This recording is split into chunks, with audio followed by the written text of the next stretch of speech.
Hola jóvenes, vamos a hablar hoy sobre los sistemas de lazo cerrado y más específicamente de los elementos del sistema de control. Qué importante, miren este artículo de la SEP escrito por Cecil Smith, donde quieren explicar el PID para los procesos de ingeniería. Y lo que habla primeramente es de la ecuación básica de control. Vamos a ver que la ecuación básica de control prácticamente es el lazo cerrado o el loop o el lazo de control que tenemos acá. Vamos a hablar específicamente de eso. Para eso vamos a hacer uso de los diagramas P y D.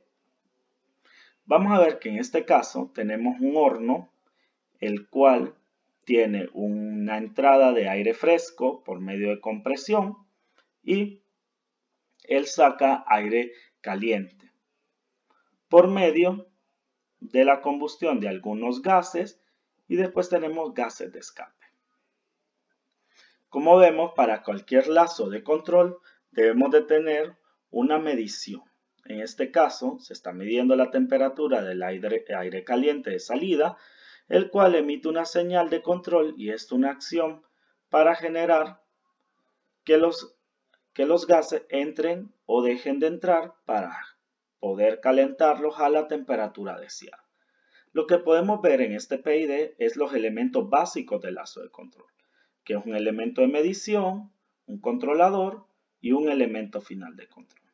Si hacemos la traducción de este lazo de control o cerrado de PID, podemos basarnos al uso de un diagrama de bloques. Si hacemos esa traducción, vamos a tener el diagrama de bloques y los mismos elementos que hemos estudiado. El controlador, la válvula de control, vamos a tener un horno y un termopar. ¿Qué va a pasar? Que cada uno va a tener sus entradas y salidas. Sus entradas y salidas, como vemos que van apareciendo en el diagrama de bloques. Y cada uno va a representar a un elemento de control. Vamos a tener al elemento de medición, al controlador y al elemento final de control. Si nosotros miramos, tenemos nuestro proceso con la temperatura de salida del horno y la entrada del flujo de combustible, el cual está retroalimentado a un elemento de medición, el cual da como salida una temperatura del aire medido, miren, del aire de salida medida, el cual es comparado con la temperatura de aire de salida deseada, generando así un error, usando la estrategia de retroalimentación negativa. Este error entra a un controlador, el cual genera una acción que va a ser una caída de presión para poder abrir o cerrar la válvula de control, como lo vimos nosotros, y esta entregue un caudal de combustible.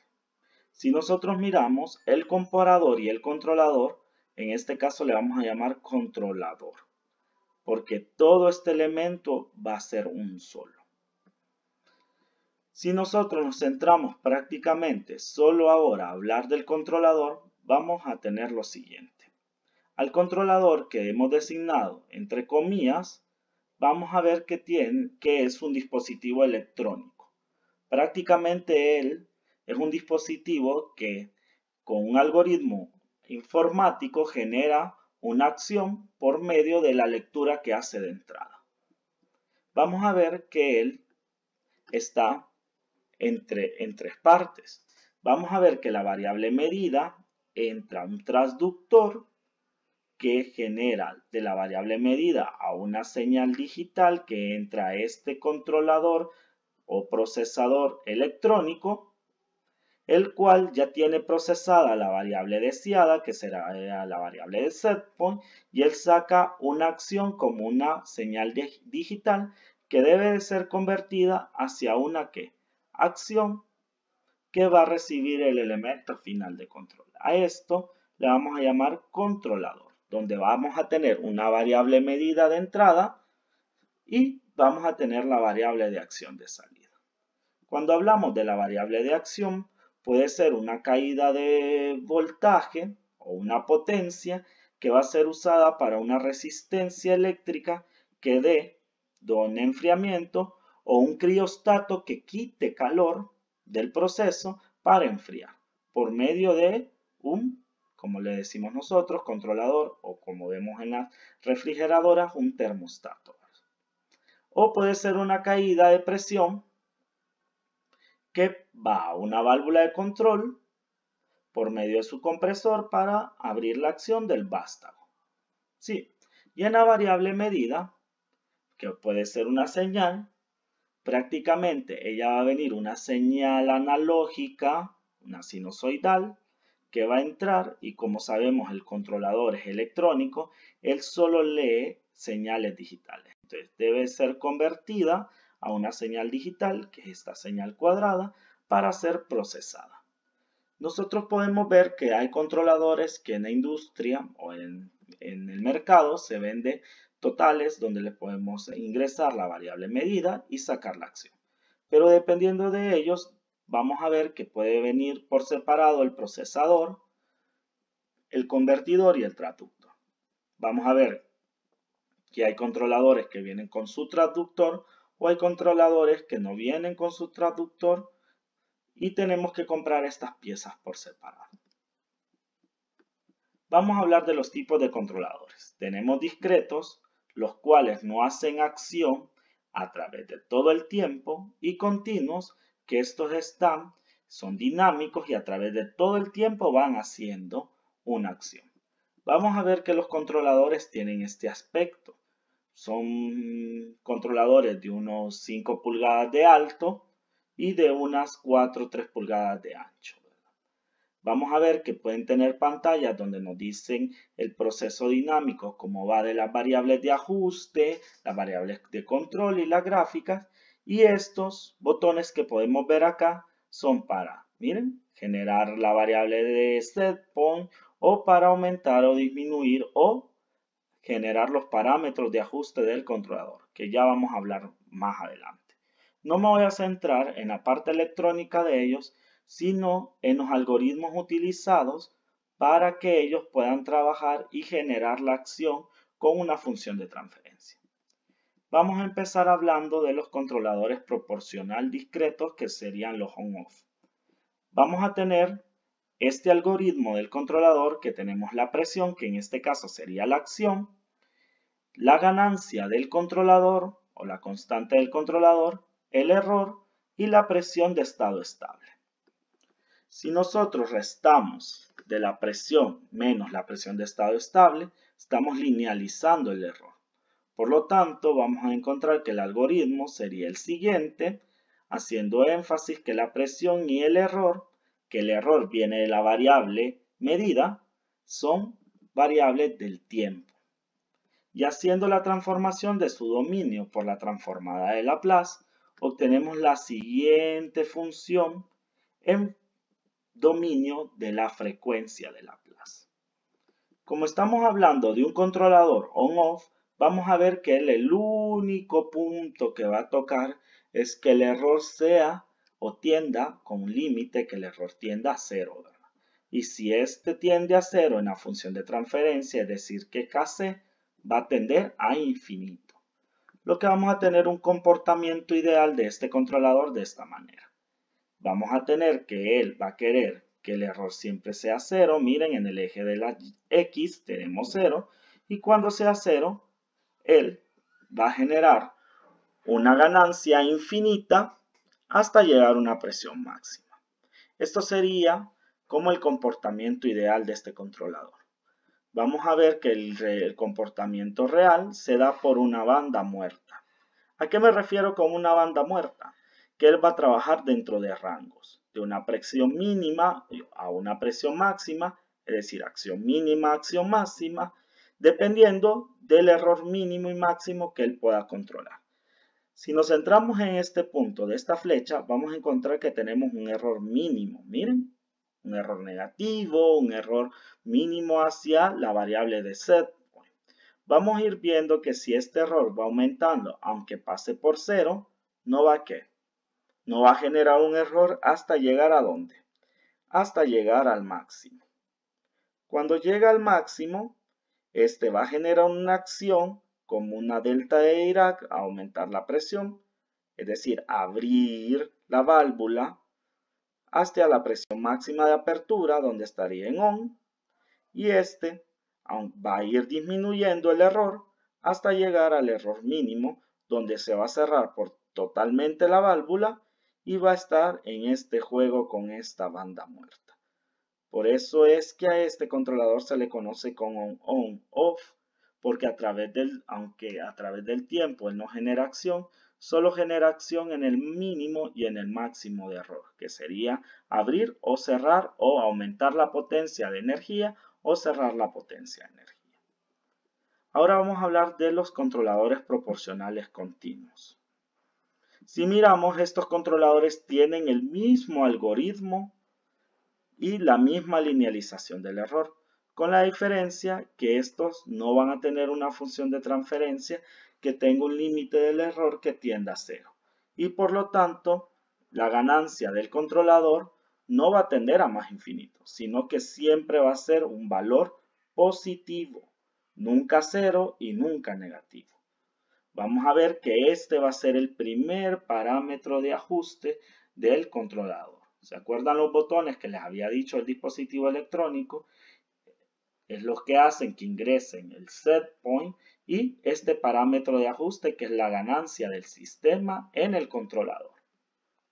Vamos a ver que el comportamiento de un controlador proporcional continuo es una pendiente, miren, positiva siempre, que va desde errores mínimos hasta máximos, donde él, si va aumentando el error, va aumentando la acción por el controlador. Si miramos cuando el error llega a 0, estamos en la presión de estado estable, es decir, que la presión constante o la acción constante. Vamos a ver que en la práctica, este controlador, al igual que el on-off, genera niveles de saturación, presión máxima y mínima. Es decir, que él va a trabajar en un rango mínimo y máximo de acción.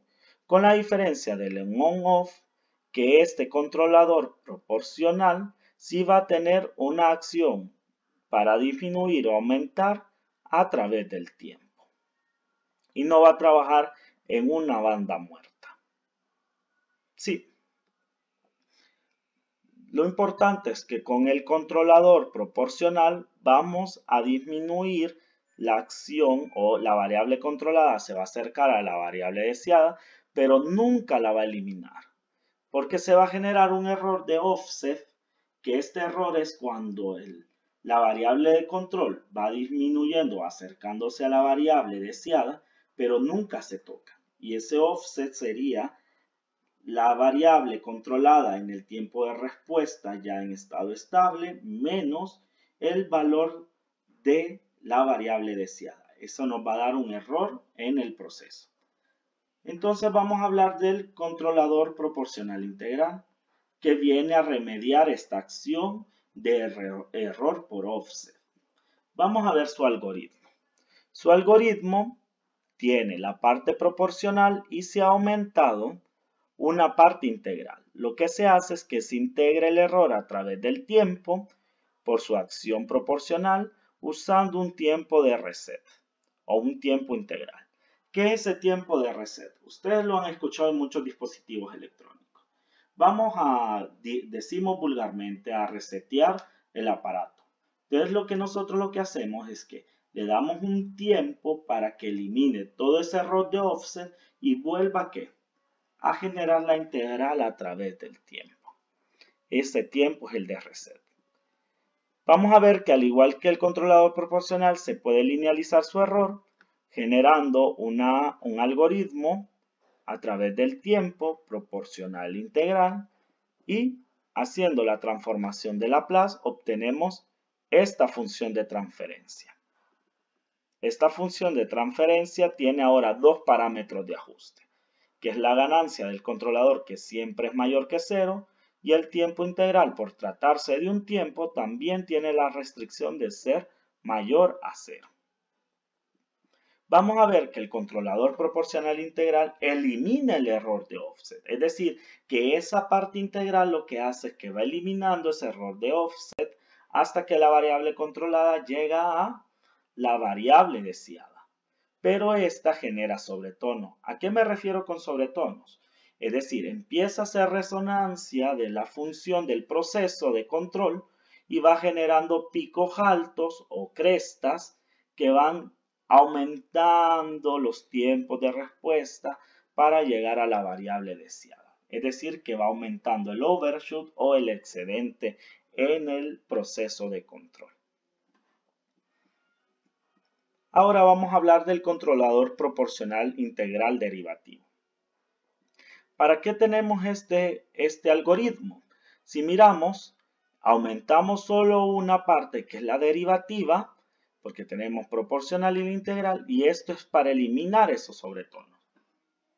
Si esos sobretonos nos están dando un error máximo o mínimo, vamos a sacar el error del error en el tiempo por medio de ¿qué? De una derivada. Si hacemos en diferencias finitas, esto es como que estuviéramos sacando el error del error por una acción proporcional derivativa. Entonces, hacemos la linealización del error teniendo los tres énfasis que serían proporcional integral derivativo, y con eso hacemos la transformada de este y obtenemos la función de transferencia, que ahora tenemos tres parámetros de ajuste: la ganancia del controlador, el tiempo integral o de reset y el tiempo derivativo. Eso lo que nos va a dar como uso de este controlador es que este control derivativo va a eliminar los sobretonos y no hay error de offset por el control integral. Entonces, si nosotros miramos a este controlador proporcional integral derivativo como estudio de todo el control que se ha hecho a través del tiempo, se ha eliminado los sobretonos, el offset, y tenemos a la variable en la variable deseada. Entonces, al ponerlo otra vez en nuestro proceso donde tenemos el horno, el termopar y la válvula de control con la temperatura de salida del aire caliente, la temperatura medida, el comparador generando error y haciendo una acción de la caída de presión para la válvula y que ésta nos entregue combustible, vamos a encontrar que estas tres acciones se hacen por medio de un proceso en paralelo. Miren, en paralelo, no en serie como lo que hemos visto en el primer parcial. La acción en paralelo hace de que la acción proporcional, la integral y la derivativa trabajen instantáneamente analizando el error para eliminar el offset, el error y los sobretonos. Y así obtener una acción ya filtrada que ayude a la válvula de control a generar la mejor respuesta entregando combustible para que la temperatura del aire caliente por medio de la medición llegue a la temperatura deseada y sea un error igual a 0. ¿Qué podemos ver de estas acciones nosotros? La proporcional integral y la proporcional continua. Vamos a analizar esta gráfica. Si nosotros miramos en la primera, en la proporcional integral derivativa, que es paralela, son suma de las tres acciones. Entonces, si miramos, en la número 1, la gráfica nos reporta un control de acción que no hay ningún control. Es decir, como el proceso, como el que teníamos, como los que hemos estudiado de lazo abierto en el primer parcial. ¿Qué pasa? Este lazo abierto siempre va a llegar a a un valor de estado estable. Pero a veces ese valor de estado estable no es el que deseamos. Y al querer un valor deseado, que vamos a ver que es este eje, debemos de generar una acción de control. Si observamos la acción proporcional, que es la gráfica número 2, empieza el proceso y se va deteniendo. Si ustedes van viendo, se va deteniendo hasta que tenemos que una desviación menor de más o menos 5%, pero esta nunca llegó a la variable deseada. A esto es lo que le llamábamos anteriormente valor de offset. Es decir, que este controlador proporcional sirve para procesos robustos, es decir, para procesos donde el offset se encuentre dentro de la desviación del proceso. ¿A qué me refiero en esto? Supongamos, en la industria azucarera, los parámetros más importantes son la pureza y el color del azúcar para su venta. Entonces, si a mí un determinado cliente me dice, yo quiero azúcar con color y esto, que cumplo en norma, pero si me pide un determinado tamaño de grano con un coeficiente de desviación o de variabilidad y un tamaño de grano determinado, y yo hago mi proceso y le pongo un controlador proporcional y veo que esa desviación o ese tamaño de grano está dentro del rango que me ha dado mi cliente por ese offset, yo puedo usar un controlador proporcional. ¿A qué me refiero? Yo tengo este error de offset, ¿verdad? Y si este error está dentro del rango del coeficiente de variabilidad, es decir, que yo sí que puedo hacer un control proporcional, porque es un proceso muy robusto que el offset no me va a importar. Ahora miremos la gráfica número 3, que sería un controlador proporcional integral. Vamos viendo el mismo comportamiento, pero al llegar la acción integral hace que caiga severamente la gráfica, generando miren, esta cresta con un sobretono muy alto. ¿Lo ven? Te va generando más sobretono y miren, tiene tiempos de respuesta más largos para llegar a una desviación menor del más menos 5%.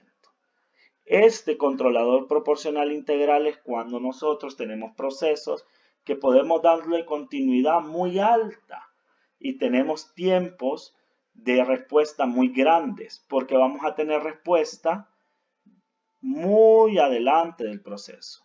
Y otra variabilidad es que presente altos coeficientes de variación de la temperatura, la concentración, etcétera, de la variable de control, porque va a tener sobretonos muy altos al inicio del proceso.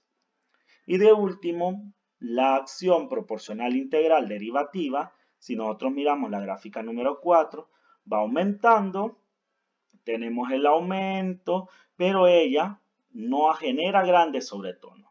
Y miren, detiene al proceso llevándolo al valor de estado estable muy rápidamente. Es decir, que este último debería de ser por su gran inversión, ya que se están generando 3 acciones y 3 parámetros de ajuste, deberíamos de usarlo para procesos muy finos o que tenemos que tener una variabilidad muy pequeña, que sería industria farmacéutica o ver algunos parámetros en la industria de alimentos o en la industria de energía que son muy importantes.